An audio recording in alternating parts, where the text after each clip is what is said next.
Hey, how's it going, everybody? JT here on behalf of the Ethfinance Community on Reddit, at ProDJCasey on Twitter, hanging out once again in the EVMavericks Discord, and we hope that you guys are having a great Friday so far. This is episode number 35. I'm going to call this one the Permissionless Bankless DAO Barbecue Hangover. I mean, look at me, for real. It was such a great time. I feel like a middle-aged woman who just won the wet t-shirt contest at the biker rally, but I am ready to rock and roll. The Weekly Doots live stream is all about showcasing the best of the best from the last week of the Ethfinance Community on Reddit. This is a read-along reaction series, and if you want to follow along, head on over to dailydoots.com, designed and produced by our very own Hanniabu. And while you're at it, grab today's POAP, and a big thanks once again to Tricky Troll. We thank him each and every week for curating all of these Doots every single day across the Ethfinance subreddit, and for the A-word, to the A-word, for getting our weekly Doots list that we're going to go over today. As always, if you know somebody that wants to get a piece of this action as a guest, we'd love to have them on. Send them my way. And I actually met a few people down in Austin. I think we're going to line them up for some future episodes. So with that, let's move on over to dailydoots.com. We're going to get right into our rich list. Right at number 10, Hanniabu is at 55, Benito 2030 at 57, Scientist at 58, K-Brot static at 60. Ever since Reddit, I think what K-Brot did is ever since Reddit did away with their API access or whatever, API access for third-party apps, he's been kind of quiet. But this, I'd love to see this number start moving again. Set one less at 62, 696 underscore ETH at 64, Tricky Troll at 67, CryptoWow Currency at 74, Logary the Bard broke 80 Doots at number 2, and of course the almighty everlasting Super Fizz atop the heap at 118. So let's get right into our weekly Doots for, let's see, maybe I got to refresh a page. There it is. September 15th, getting right into the morning Trinity. It looks like Hey Chibi made Ethereum, made that first comment of the daily. Ethereum Alexis KF at $1,629, 696 chiming in on the ratio at 0.61. And there you have your morning Trinity, our weekly haiku, courtesy of JS Tears. There is nothing to hide. Privacy can't be applied as you've never lied. How does he do it? Thank you, JS Tears, for the haiku of the week. Now we have our Q, courtesy of Space Cider, your daily beacon chain dose. Active validators at 796,700, up 2,353. Pending validators, we have joining 36,000 and leaving roughly 0. The entry queue is down 200 from yesterday's number. It will take around 13 and a half days for the entry queue to clear. These figures are based on the entry and exit queue at the time of posting and can also be tracked at validatorq.com. And finally, our ship post of the week, courtesy of CryptoWow Currency, our ship post of the week, because we always like to save the best for first. Vitalik's Twitter account was hacked. It's all over. Everyone, please start panicking. This is lesser known, but Ethereum's consensus mechanism depends on a Twitter integration with Vitalik's account. So it's likely the Ethereum chain will halt within a few hours. I don't know if the client teams will be able to implement a workaround for the Twitter dependency in time. Ethereum's Twitter integration was supposed to be removed as a vestigial feature in the merge fork, but I guess the devs didn't get around to it. I really hope Charles Hoskinson still has access to the manual override key and is willing to use it to recover the chain. The only other person I know of with the Ethereum admin key is Sam Bankman-Fried, and he won't be able to save us this time for obvious reasons. If we can't get together any of those admin keys, we'll have to ask Elon Musk to go into Vitalik's account to turn Ethereum off and back on again for us. Please send thoughts and prayers. Holy cow, that's a banger, CryptoWow Currency. Excellent job, dude.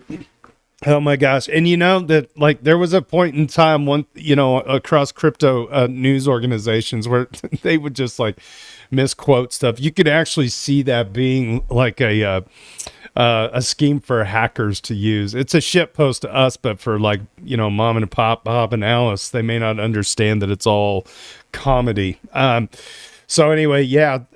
Welcome in, everybody. Looks like we got a nice crowd today. Ooh, we got James Carnley.eth showed up here. 0x Black Boy. He's a new member. We met down in Austin. I'm glad you could make it. Of course, Austin ST. Be Broad. Hashtag. Logri the Bard is here. The A-word Treebeard. Man, it's so good to see everybody.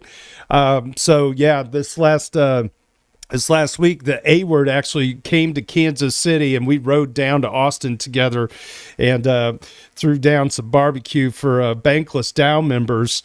It was a really good time. It was kind of funny because when I first got there and started working, and the A-word's with me, he can attest to this, but it was just neat because they had heard that there was this guy from Kansas City coming to do barbecue, and they were super excited that like somebody would drive down to Austin to do barbecue, but they thought some of them thought I was like a hired gun, like a chef that they knew. And it was like, no, man, like we've been friends in this space for a long time. And they took a look at, balding, fat, middle-aged me, grandpa style. And they're like, that guy's been in since like so long ago. Like I'm just not quite in the same mold as a lot of people in crypto. So it was really something special. And then by the end of it, there was a lot of big hugs and happy people with full bellies. I actually got a couple of pictures here. I also put it out on Twitter, but like this was the, Ready? I don't know if you can hear this, but there's the pulled pork. And we had pork butt. Yeah, this is a pork butt. I did a total of nine pork butts. They went on it at, so there's a lot. There was 9 pork butts, 6 gallons of beans. The pork butts went on for about 14 hours or so. And coleslaw made a homemade dressing with lemon juice and everything, bagel seasoning, and just kind of threw together some stuff that I knew would fly and work. And I really couldn't have done it as smoothly without having the A-word there. So my hat's off to him. This is actually the second time we've been able to work together, putting together food for people at a crypto conference. He helped me out at Kevin Owaki's church in Denver. Yeah, there's the beans right there. And so he was absolutely just instrumental every step of the way. Anything I needed, he would help go make a run, and just pretty lucky to have somebody to help out because it's a lot. Let me see if I can find. I got another picture. Yeah, there's the picture of the group. There was probably about 100. I would say about 100 people floated through. I met a lot of people that were chippies, CHIPPI. Apparently there's an NFT artist named Perchy, and I don't know if I have any chippies that are listening in right now, but shout out to you guys. I really felt like the chippy community would resonate really well with the EV Maverick community.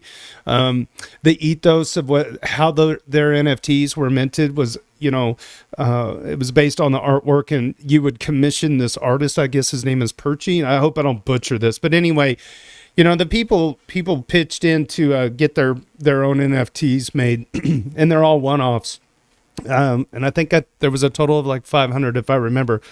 Whereas like the EVMavericks, we're still like, I still have never heard of another NFT community that was retroactively whitelisted the way that we were. So this was a really special time for all involved, and I think that a lot of the folks that had the barbecue were like, they were really, really surprised. I think personally my favorites is, there's 2 things that are like favorites. When I get like Texas people or Memphis people or Carolina people that are kind of known regionally as barbecue, when I get a compliment from them, it means something.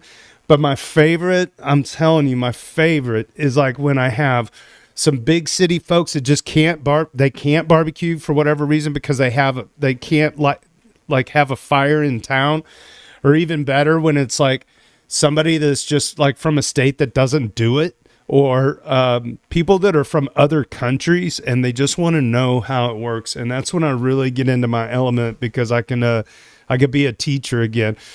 And it was just really special. So anyway, I had a blast. So shout out to Bankless Dow. Thank you to Ryan, Sean Adams, and David Hoffman for giving me an opportunity to go down there. And I think it was a mutual benefit for them, because they had something for people to look forward to that was definitely a little bit out of the ordinary. I don't know if anybody wants to chime in real quick before we move on down the list. All right. If you want to chime in, feel free to unmute. We're going to go down the list for this week's Daily Doots, the Weekly Doots here. We're going to start off with Sikh Soldiers points out that Lido is going against one of its core principles set forth by Paradigm. It boils my blood that Lido Finance thinks fit to go against one of the founding Lido principles set forward by Paradigm. Governance is and always has been the existential risk that Lido presents. Dual governance is a band-aid solution, not any kind of permanent one, and is very fallible. As long as LDO governance can control the validator registry, LDO should not exceed roughly 33% of the network. There is no hard line here because the threat isn't based on any hard line. The threat is that LDO slowly gains a subversive power over Ethereum due to its ability to threaten node operators with the boot. A very powerful threat that at Gackonst, I'm not sure how to say the name, rightfully points out all those years ago. The staking router and the coming forced exits upgrades will further exacerbate the issue.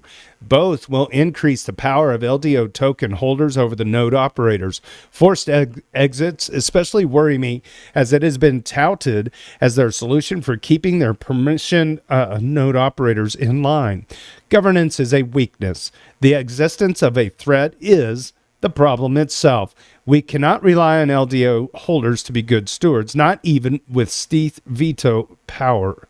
The apathy and bureaucracy of DAO governance is too powerful a deterrent for vetoes to reliably work. The only solution is to remove the threat completely. Georgios goes on to write, quote, if said pool is sufficiently governance minimized, it could possibly win the entire market without causing any systemic risk for Ethereum. Where's the minimization, friends? In April 2022, I published a now deleted thread called, quote, a case against ETH, where I explained why neither DVT nor social scores for permissionless node operators would work to scale their node operators to set fast enough for the rate that they were growing their stake. The entire thread stands true today. The recent Neithermind ETH report suggests using a Claros court to judge Sybil cases. That's a joke when nation states are out there human trafficking and dedicating billions to hacking exploits and evading Sybil detection. If Lido messes up their Sybil implementation, we could find ourselves with 10 to 15% of all ETH staked sitting in North Korea and a Sybil farm of node operators with zero capital bond. Lido should self-limit, not because of any consensus attacks. They should self-limit because STETH is growing faster than they can decentralize and research ways to safely introduce permissionless nodes without jeopardizing the network. Don't let their campaign fool you. Lido Finance has not shed any of its governance functionality. In fact, it plans on growing it. This is the danger of STETH dominance. And there's 2 links there, all available at dailydoots.com. If anybody wants to chime in, now's your chance. All right, moving on. Benito, go ahead. I love Jasper, man. Yeah. It's such a well put together post, right? Like, gets back to their roots, calls them out in their bullshits, really gets right to the root of the problem, like the core of the problem. It's just got to pound the drum. The post I'm going to have you talking about in a little bit is on multi-cameral governance structures, and what they're proposing for an STE veto is kind of like a very weak version of what I'm talking about there, right? Where you have different parties that have a check and balance on each other. Like, I'm not saying that's a bad idea, but the fact that it wouldn't matter if they gave veto governance to the core dev call members. Like, it wouldn't address the fact that there is a potential governance system that will be compromised over time, right? Yeah, I think he just nails it out of the park with that one. I love that post. You just got to keep saying it over and over. I don't know. Something's got to break. Something's got to break. You know what? Why don't we do this? Let's just go straight to yours, since you're saying it kind of slips in with this a little bit, and then we'll come back and get Benito. Vaguely. I'm not trying to derail your show. Oh, there's no derailing. It's our show. All right. Let's just go to you next. Logri the Bard has another great discussion on DAO governance. I wrote recently about multi-cameral governance designs. The responses that have come up in response to this post have taken two forms. Number one, voter participation sucks. And we need to concentrate power to make anything work around here. I'll address that a bit in a different post. Number two, isn't this going to devalue the governance token? What is the point of a governance token that only has a minority power over governance? I'd like to take a few paragraphs to discuss what I think the rights and responsibilities of permissionlessly tradable governance tokens should be in a multi-cameral governance structure. Among the most modern DAO designs, there is usually a singular governance token.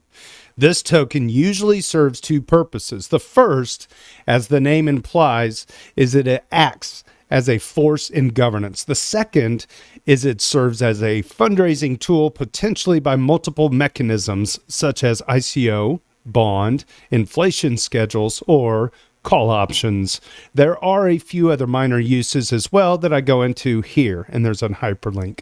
When people buy this token, they do so with the expectation that they have a claim upon the future profit of the system of the DAO governs. Ultimately, greed-fueled speculation is what gives governance tokens most of their tradable value. The abysmal governance participation we see from most DAOs today is a strong indication that the governance power of governance tokens is not the primary source of their demand. Therefore, adopting a multi-cameral governance structure and diluting this governance power should not overly affect the usefulness of a governance token as a fundraising mechanism. That said, care must be taken to protect the contractual rights of the governance token for its primary purpose.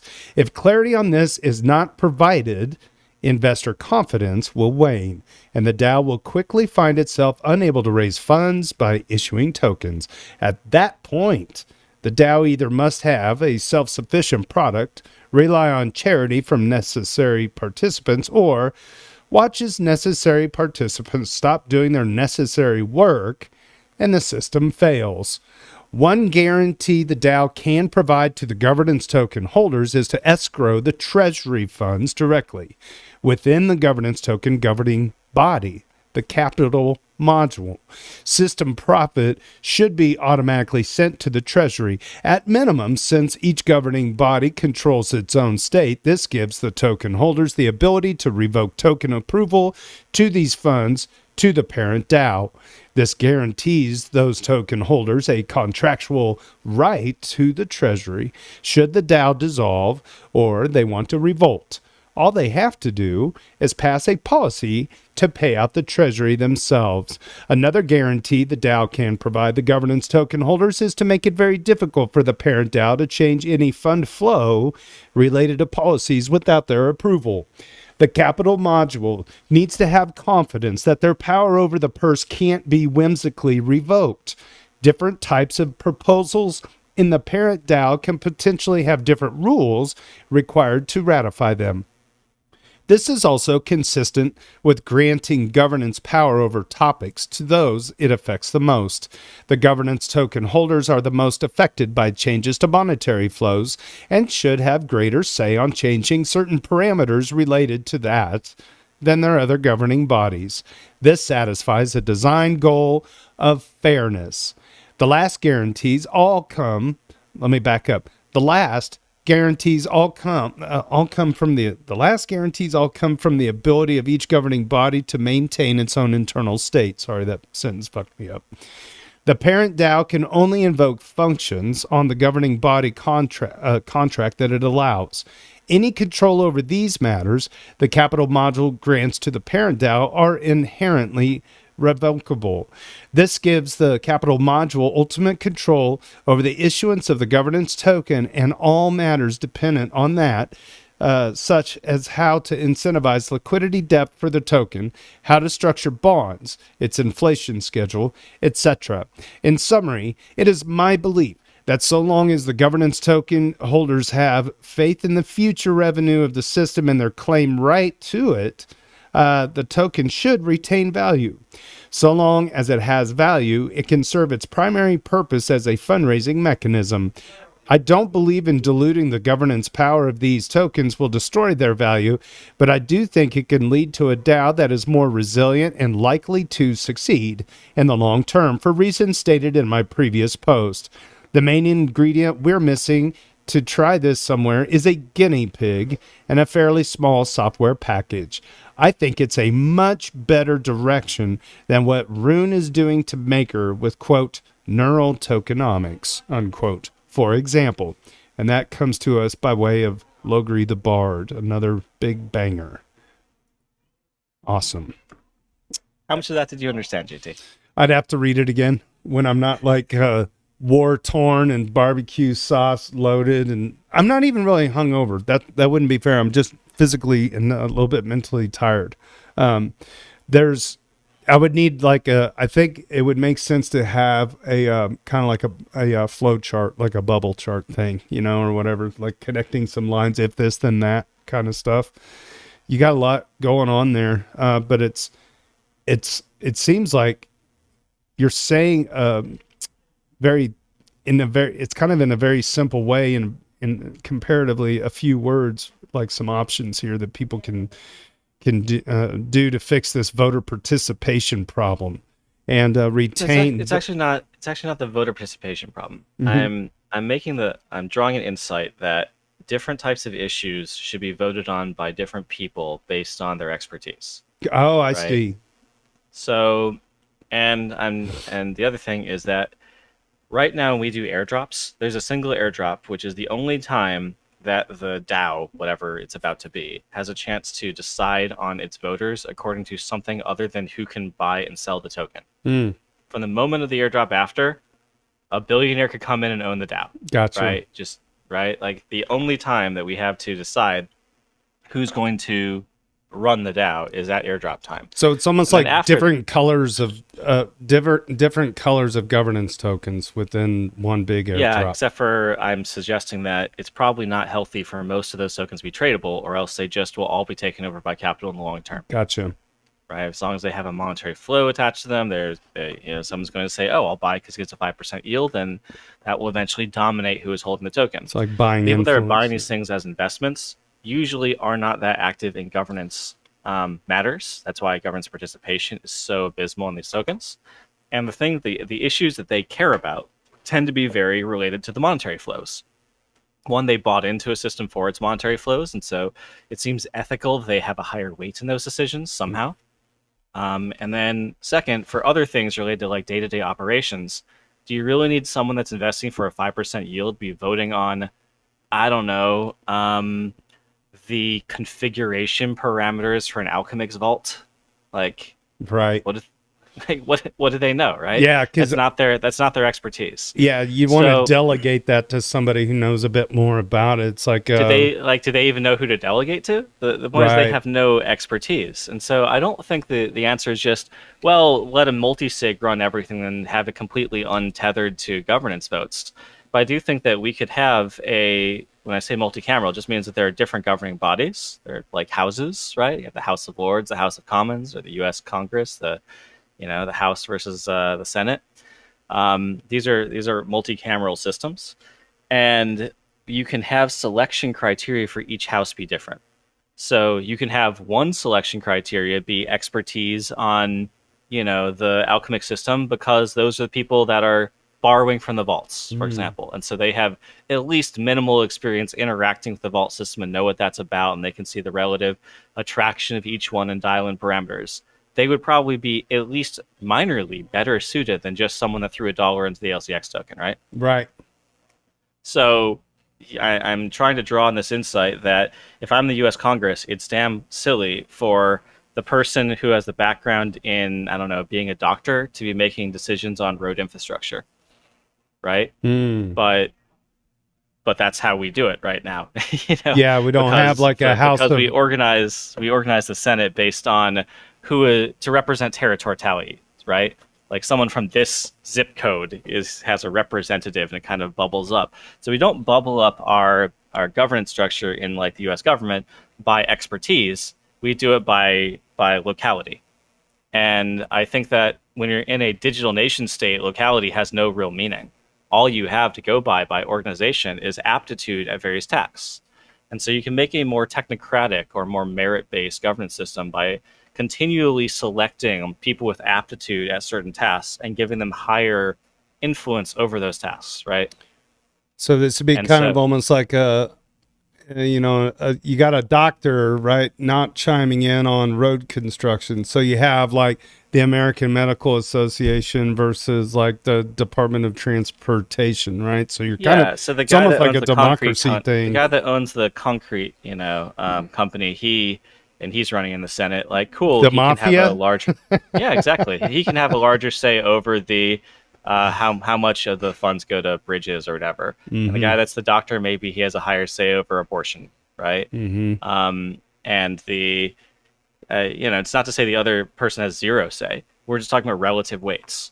And if as long as we can have a system of adjudicating what type of issue is being voted on, right, and resolve that, then we can say now that we've resolved that type, here is who has how much influence over that.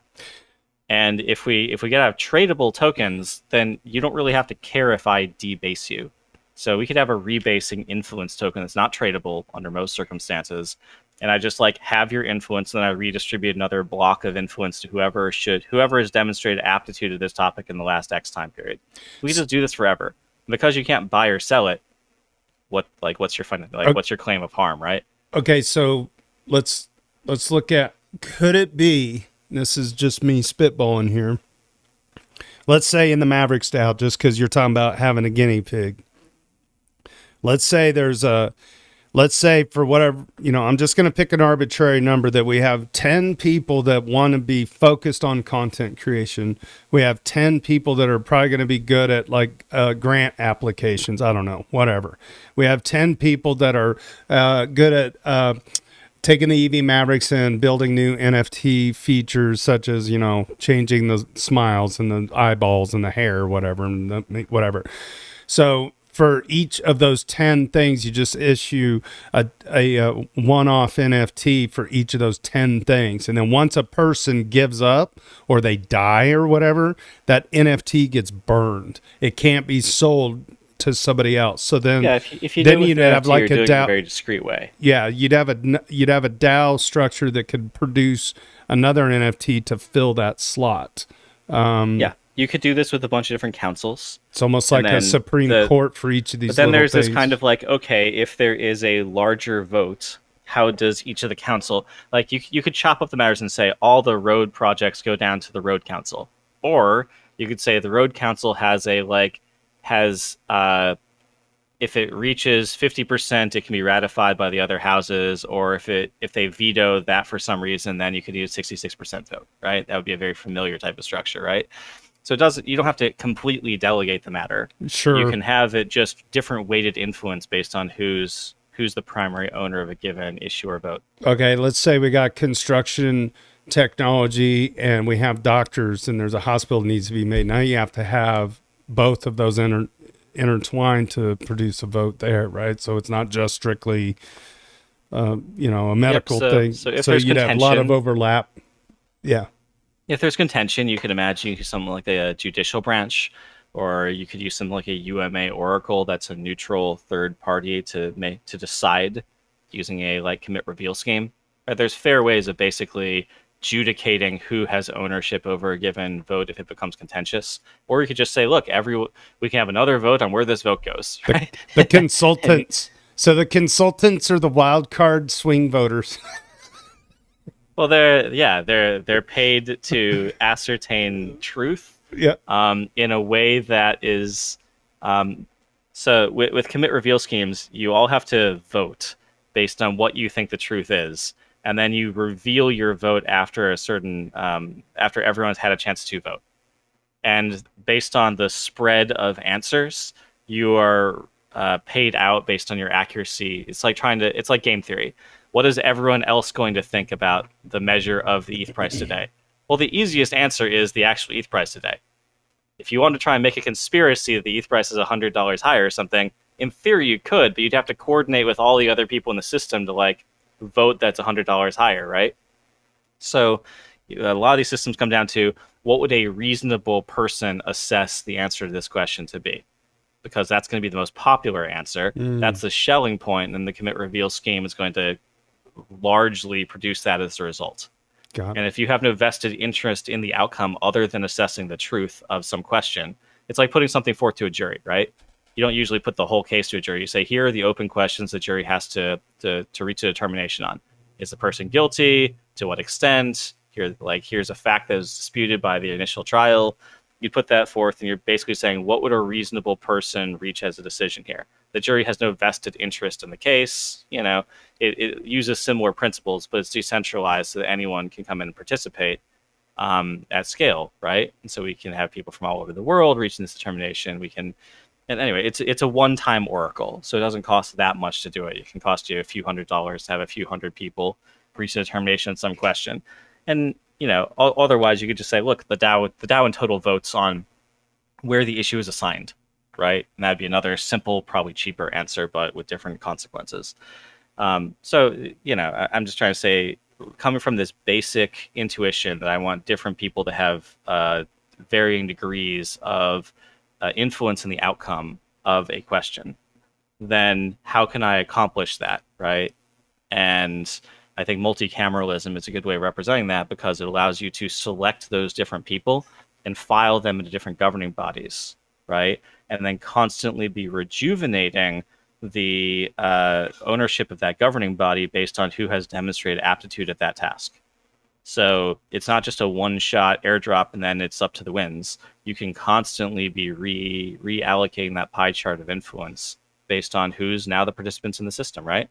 So if you look at your daily Doots, who's been rising in the system recently? You could look at like a relative Doots delta over each month, and then like the people that have been contributing the most recently, they're going to have half the influence, and everyone else that had half the influence last month, they're going to now have a quarter of the influence, and then it's going to be 12% of people in month 3, and 6% of people in month 4, and 3% of people in month 5. Down you go until you just like lot it at 1%.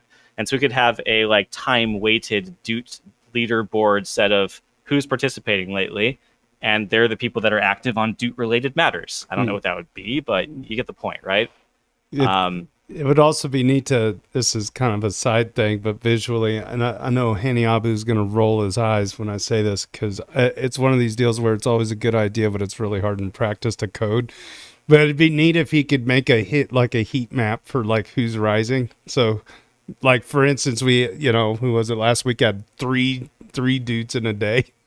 And then like Cryptowow is like way out dooting me in recent months. Right? He's like red hot with flames and like, you know, triple kill 100s after his name.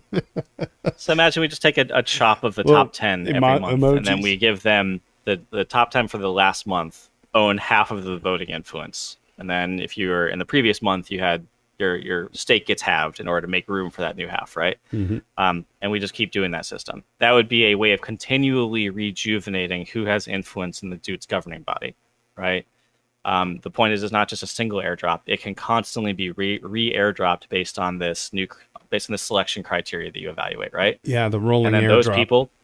those people would be the people that are, in theory, informed about this ecosystem and writing about it prolifically and discussing it, and the good contributors. Like, there's different matters you would want to delegate higher influence to them over just a largely ignorant democratic sweep of everyone gets one vote. And that can lead to a more technocratic or a more merit-based outcome from a governance system. A merit-based, I'm right. A merit-based airdrop. Oh, yeah. Almost like the Mavericks. I think all airdrops are merit-based to some extent, but they're one shot. And then they have to be one shot because they're tradable. if I was to suddenly keep airdropping this thing over and over, it wouldn't hold value because people would be like, well, it's going to get sold to the ground, right? Like XRP. Like a lot of things. I mean, we've seen with like Ohm, right? Yeah. I'm just going to keep inflating this thing 1,000%. What's going to happen to the price? Well, obviously, eventually. I mean, it was like, Acme Coyote running off the cliff for a while there, but eventually, yeah, gravity won. So do you have, so to back up to your post, do you have this on your website, tokenomicsexplained.com? Is it part of a larger essay? Yeah, so I posted to you that Roco doc I was working on. So I'm doing some consulting work for Roco on governance design. And this is a subsection of that. Nice. So that's at like 30 pages or something now. And yeah, so this is a subsection of that. I will eventually pull out some posts on my website on like federated structures versus confederated structures, or like multi-cameral and this type of like airdrop selection system I'm talking about. I think they're all valid topics in and of themselves. But if you compare this to, when I look at what Maker's pushing right now with neural tokenomics, I'm just like shaking my head. Like, this is so convoluted, and it's just gonna, no matter, like, every individual sub-DAO of it is just gonna be taken over by money eventually. It doesn't actually help anything, right? It looks like it was made by Yuga Labs. Wow. Well, thank you. Thank you for your contribution, Logri, and your explanation, and of course, lending your talents with explaining what's going on inside that big brain of yours, man. Really appreciate it. We're going to move on down the list here to Benito 2030, who shares their favorite recent podcast episodes. Benito said some weeks ago, I started publishing some podcast recommendations featuring interesting episodes. Since I enjoy podcasts, I thought it might be a service to the community to highlight those I really liked or maybe disliked. Let's see what the future brings. It's not a real summary, so if my thoughts make you curious, you might want to jump in and listen to the full episode. They are always linked in the headline. Here's a list of all the past posts, and there's 3 different links here that he did. But for this week, he put this. Now, here are the new ones I really liked from the past couple of weeks. Interestingly, they are all very technical, and let me be honest, I sometimes couldn't really follow the guests or the hosts. I think they are all great, but in these cases, I would really recommend taking some dedicated podcast time with 100% focus. Bankless had a podcast he recommends, Scaling Ethereum to the Next Level with ZK EVM, featuring Justin Drake and Brian Redford. Maybe you remember a post from user Liberosis talking about the different types of ZK EVMs there are. I tried to find it, but I couldn't. This podcast basically talks partially about this. Since this is a fairly technical topic, it's moderated by Justin Drake, and RSA, Ryan Sean Adams, is more or less a downgraded to the listener. This includes how L1 might become a ZK EVM in the future based on some of the developments in the LT landscape and the positive side effects this might have. For instance, lower hardware requirements for validators. I think this episode is pretty good and a great addition to the sci-fi roadmap. I hit a wrong button here. Sci-fi roadmap episode from ETHCC, since it's forward-looking. But in the end, this is why we are here, right? The second podcast that they recommend is from Epicenter. Benito recommends Epicenter, Frontier Research, Solving Ethereum's MEV Problem, featuring Stephanie Gosselin, maybe. This episode is a pretty good one if you're into MEV. Stephanie Gosselin was one of the Flashbots founders and has left the project some months ago. Man, am I saying Stephanie as in a girl, or Stephane or Stephen? I don't want to mess this up. I'm just going to say Gosselin. Flashbot founder. In this episode, he talks a little bit about MEV landscape, his impact. Okay, here we go. And how he would rate it. Interesting answer here. On top, he gives some insights into his new venture, Frontier Research. One major topic is RFQ, request for quotes and intents. But they also tackle PBS MEV burn, etc. I think you need a pretty decent understanding of MEV to be able to follow this episode. If you do, this is 60 minutes plus of very good content, especially since Stefan knows about flashbots, but is not 100% aligned. But going down a new and much needed experimental road. And finally, the last podcast Benito recommends, Uncommon Core 2.0, an incomplete guide to PBS featuring Mike Neuter and Chris Hager. PBS, or otherwise known as Proposer-Builder Separation, has been around since a year or so. This episode features Mike Neuter from the EF and Chris Hager from Flashbots, which is a pretty good panel since the main parties involved came together. The first hour or so is a discussion. The second part is a follow-up discussion with only Hasu and John. My takeaway, Proposer-Builder Separation is a design philosophy or space. What does this mean? When I first learned about it, I basically thought PBS was designed. The scope was clear, and we only needed implementation. I think the conclusion after this episode is that this is not the case.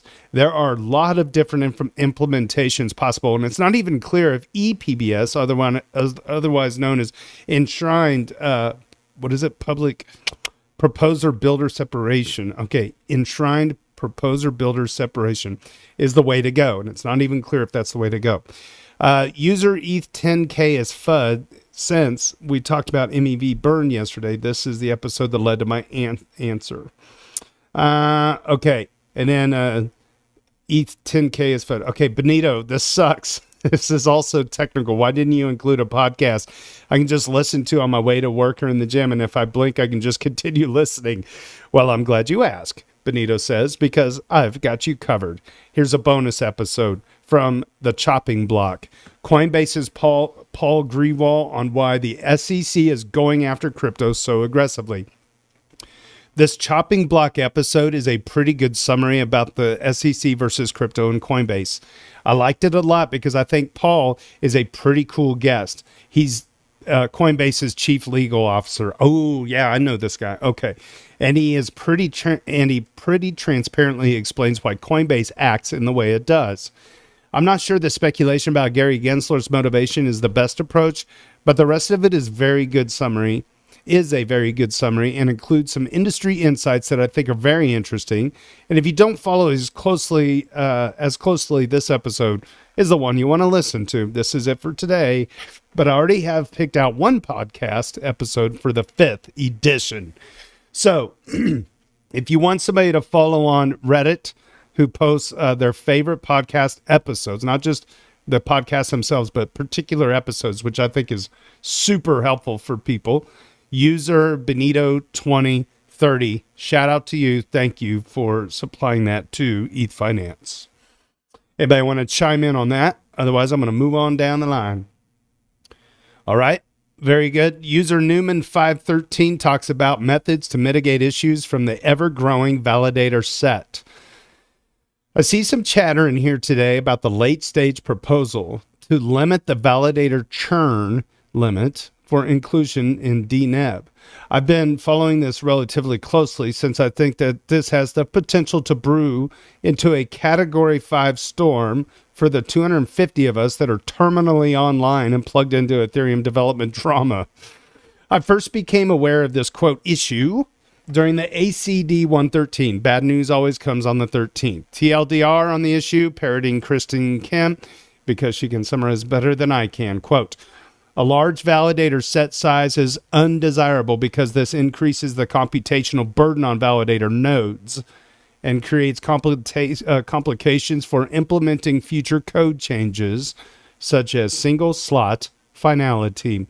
Another quote, without a countermeasure in the next 9 to 10 months to address validator set size growth, at MK Allenan 2 said that the computational load on nodes could increase 3x with the increased volume of messaging on the network layer. So, what are some possible solutions? Bullet 1, reduce rewards. Incentives will reduce the number of validators joining and motivate some to exit. Bullet 2, cap the number of validators. Number 3, cap the churn limit.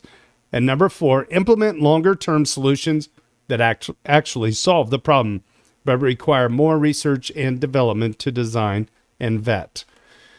It looks like option 3 is being pursued in the short term. That is capping the churn limit, if only to buy more time. I think that this is a phenomenal example of just how fragile Ethereum is and why even 7+ years in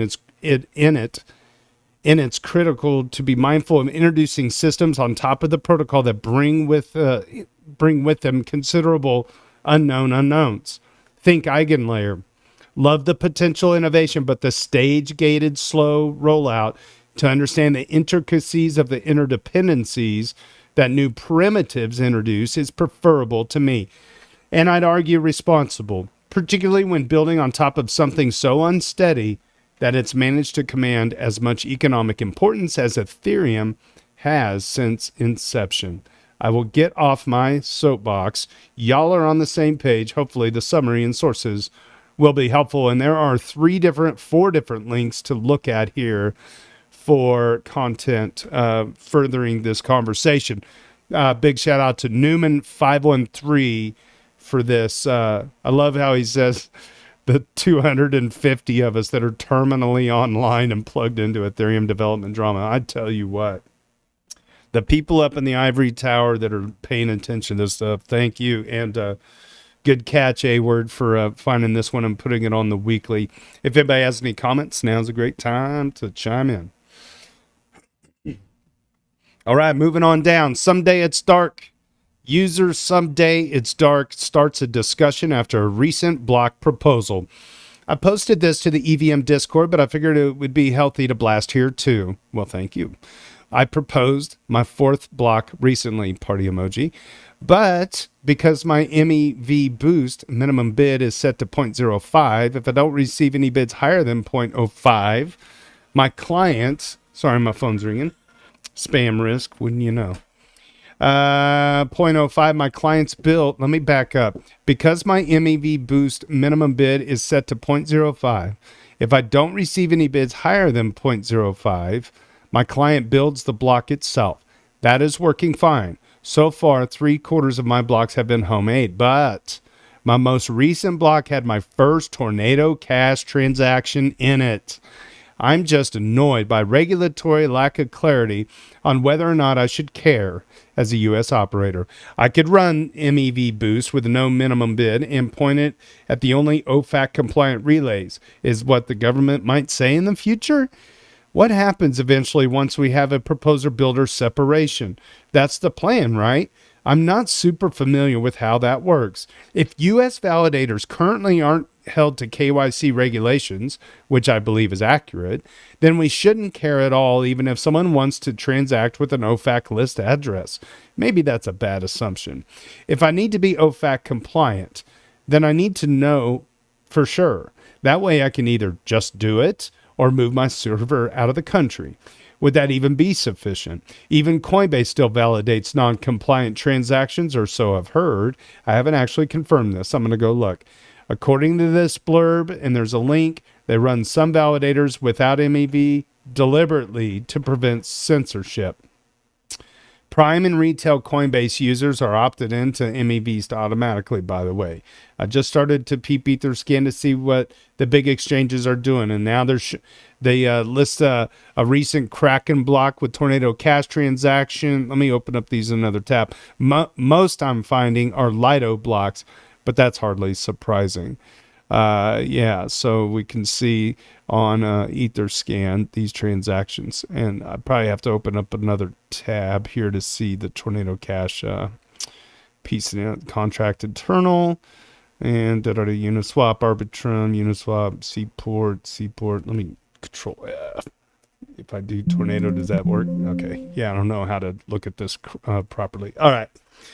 So that was that's an interesting conversation about proposing blocks and the MEV and all that stuff. So someday it is dark. Someday it's dark, user. Thank you very much. Moving on down, Hans Gruber and the future of everything's with a Z on the end, checking in from Permissionless 2023. Okay, Hans Gruber. This is about Permissionless down in Austin. I'm here. Venue is awesome. Probably a little bigger than necessary, but it's better to have the space than not. Yeah. Cries in 2022 tears with being in the sports castle for ETH Denver. The main talks haven't had any real alpha so far. Lots of we're going to make it and down bad talk. The regulatory panel was fun to watch, but again, no pertinent info was learned. It was inferred that for any reasonable change in the regulatory situation, Gary would literally just have to wake up on the right side of the bed one day. That was a quote from Hester Peirce. And no one on the panel suggested they thought it was likely. Legislation in the U.S. needs to be passed. Representative Emmer was hopeful. Another spam call, sorry. Representative Emmer was hopeful on this. Swag game has not been as good as ETH Denver or DevCon, but we are in the depths of the bear. And a rainy street crawl was last night. I am not a bankless citizen, so I didn't go to their closed event. Had a hella good Wagyu smash burger at a place across the street, though. Overall, it's still fun to be spending a few days with so many like-minded people in a fun town. Bear market conferences are the best for this reason. Yes, and David Hoffman said it. I agree, too. This is where, and man, this is like something I say. You always make your best friends at the bottom of a bear market.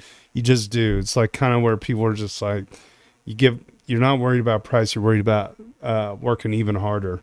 And everybody's like-minded that's really in this for the long run. Only the real degens are here. If any actual news or info is discovered, I'll be sure to drop it in here. Next year's Permissionless is on the books for October 9th through the 11th, 2024 in Salt Lake City. And Ryan has already asked me, and David too, if I would go to Salt Lake City and barbecue out there. So, yeah, that would be something. That's going to be a bit of an undertaking.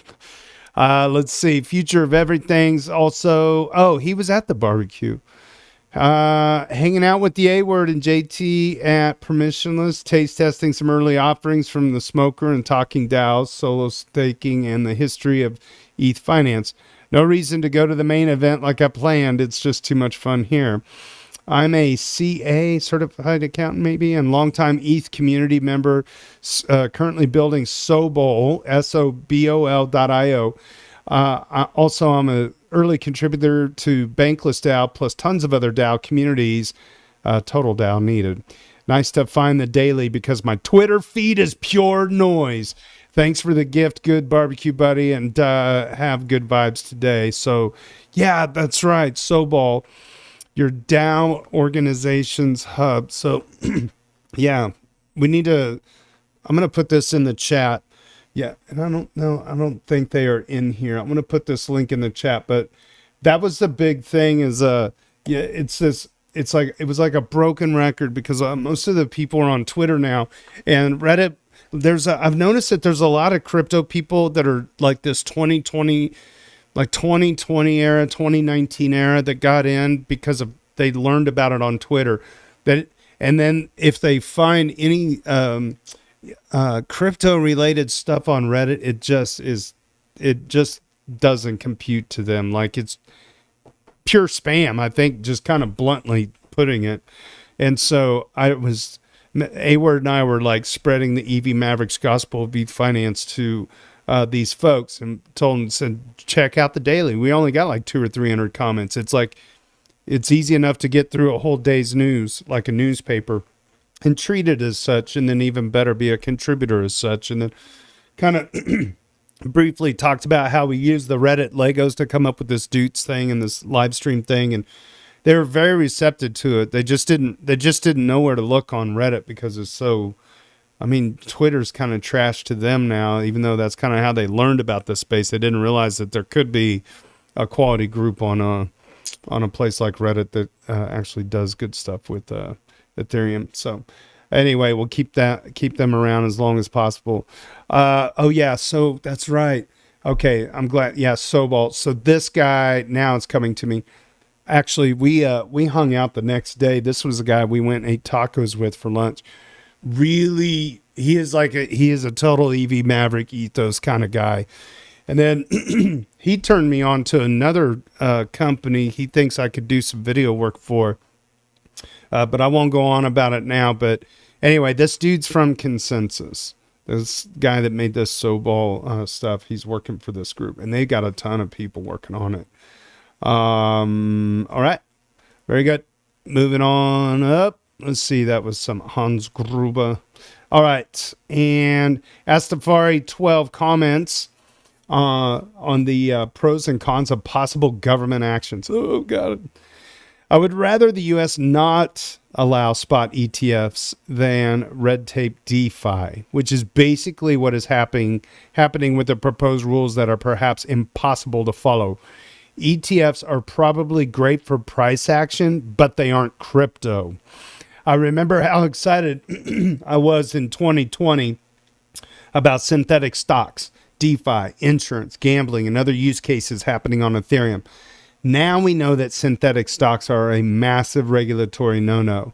And I'm overall happy about what is possible in DeFi, but it looks like all front ends will require KYC in the future, for US users at least. We are lucky that an exception was made for validators. They wanted KYC of all transactions, which is obviously not possible. That is one of my issues. It has become obvious that regulation doesn't come from a fair and logical and neutral point. It's a bit of a circus and impossible to guess what will come. Yeah, nicely put. Yeah, it's like careful what you wish for. If you want all the spot ETF stuff going on, they'll clamp down on DeFi on the other side of it. That capture. And Alexis Kef introduces MetaMask snaps. I just got a MetaMask email informing that MetaMask snaps open beta is live. And yeah, so this is like these are like plugins for MetaMask, if you can believe that. MetaMask snaps allows users to customize their MetaMask wallet. But what is a snap? Individual snaps are features and functionalities created by third-party developers that you can install directly into your wallet. MetaMask says that, quote, all snaps available in the directory today have been audited by MetaMask team and third parties. Our decision to have an allow list was made both out of an abundance of caution and because we have ideas for how to add additional safety for a permissionless model that will take longer to implement. Over time, we plan to open up the auditing process to create a fully permissionless platform. More info on snaps can be found at MetaMask. Users can now install 30 plus snaps across three main categories, which are transaction insights, interoperability, and notifications. And there's wow. They have a lot of different interoperability, looks like. Solana, Algorand, Sui, Unipass, Starknet, ETHSign. It's like Casper Manager. Awesome. Okay. MetaMask is churning out the butter. And finally for this week, Harag looks into the future of Gnosis Chain. Some time ago, we had a discussion here about Gnosis Chain and its future. Today, I watched two talks from DAppCon 23 by two Gnosis developers and researchers. They seem to look into possibilities of becoming a Validium L2 to Ethereum. This is all very exploratory and nothing has been set in stone. As far as I understand, they could write checkpoints to Ethereum and keep the validators as is for data availability. This seems to need a lot of more work, and especially making it trustless seems to be a bit tricky. The approach they are looking into now seems to be more taxing to the validators, as they would also need to be able to verify the Ethereum chain at the same time. There seems to be some ways around it, though. Ethereum's future looks quite good to me. Everyone thinks about becoming a rollup /L2. The first guy is by Felipe Chalmers and talks generally about the future of Gnosis Chain. Towards the end, he talks about possibilities of turning Gnosis Chain into an L2. Whoa. The second talk is by Dappline, which describes in detail the approach they are looking into at the moment. And these are links you can get at dailydoots.com. And I hope the YouTube links work as the videos are still streaming. YouTube seems not to like the link timestamp directly. Okay, well, surely they're not still on stage now, so that live stream should be over. All right. I don't know if anybody's got any comments here before we wrap up. And yeah, okay. Treebeard says, haven't tried any yet, but a Tenderly integration seems nice regarding the snaps from MetaMask. So good deal there. Don't forget to mint your POAP if you haven't done so already. Thank you for hanging out once again. Stick around after the live stream because we continue the party in the hotel lobby on Discord for a bonus hour of popcorn. It's a fun place to let loose when the parents aren't watching on YouTube. Hi, Mom. On behalf of Ethfinance and the EVMavericks DAO, my name is JT. Cheers and big hugs from Kansas City.